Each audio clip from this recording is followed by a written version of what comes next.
Hello there, and thank you for joining us for this episode of Charter Ed Talks. I'm Ryan Eldridge, Charter School Advisor for Charter School Capital, and I'm honored to be joined here by Nick Driver, Vice President of Strategic Development for CSMC. We're here today to discuss things to look for when selecting a business service provider. So what kind of services can a business service provider help schools with?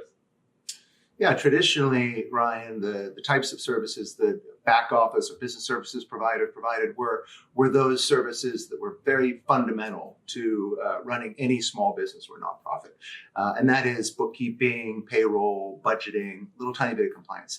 As the compliance burden has grown because states are adding more and more regulations and therefore there's more stuff to comply with, schools have been really burdened by that. And so our compliance division has really grown. So I think in answer to your question now, in addition to those basic services that we and many other business services providers provide, such as bookkeeping, payroll, budgeting, there are a range of services that we have been asked by our school partners to provide, such as academic services, writing petitions, helping get schools renewed or newly authorized. We have a whole division for that.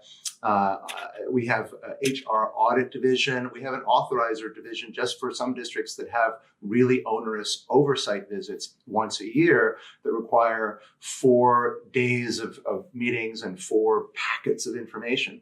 So those are the kinds of services that we've had to add on because our clients have asked for it. Student data is another area.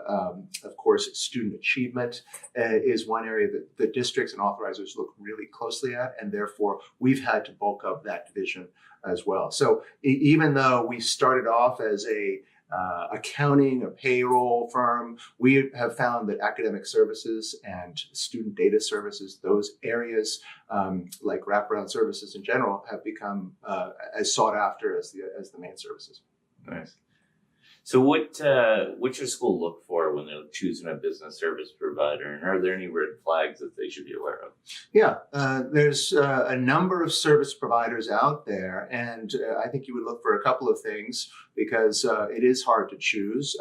Many schools choose because of word of mouth. They know that some of their colleagues in other schools, their job-alikes who've chosen a certain back office provider, passes on a tip that this is a good provider. And that is often enough to go on. But what you would also want to look for, in addition to longevity, experience in the field, number of clients, but also especially referrals and references from clients, you would want to look for if there have been schools that have had issues and who those schools have partnered with in back office services. And you may want to give a second look to one of those business service providers if you thought that that was part of the reason why a school failed or why a school had troubles. Nice. Well, so you mentioned the oversight, the renewals, the authorization process. Would you expect increased assistance from your business service provider during those periods?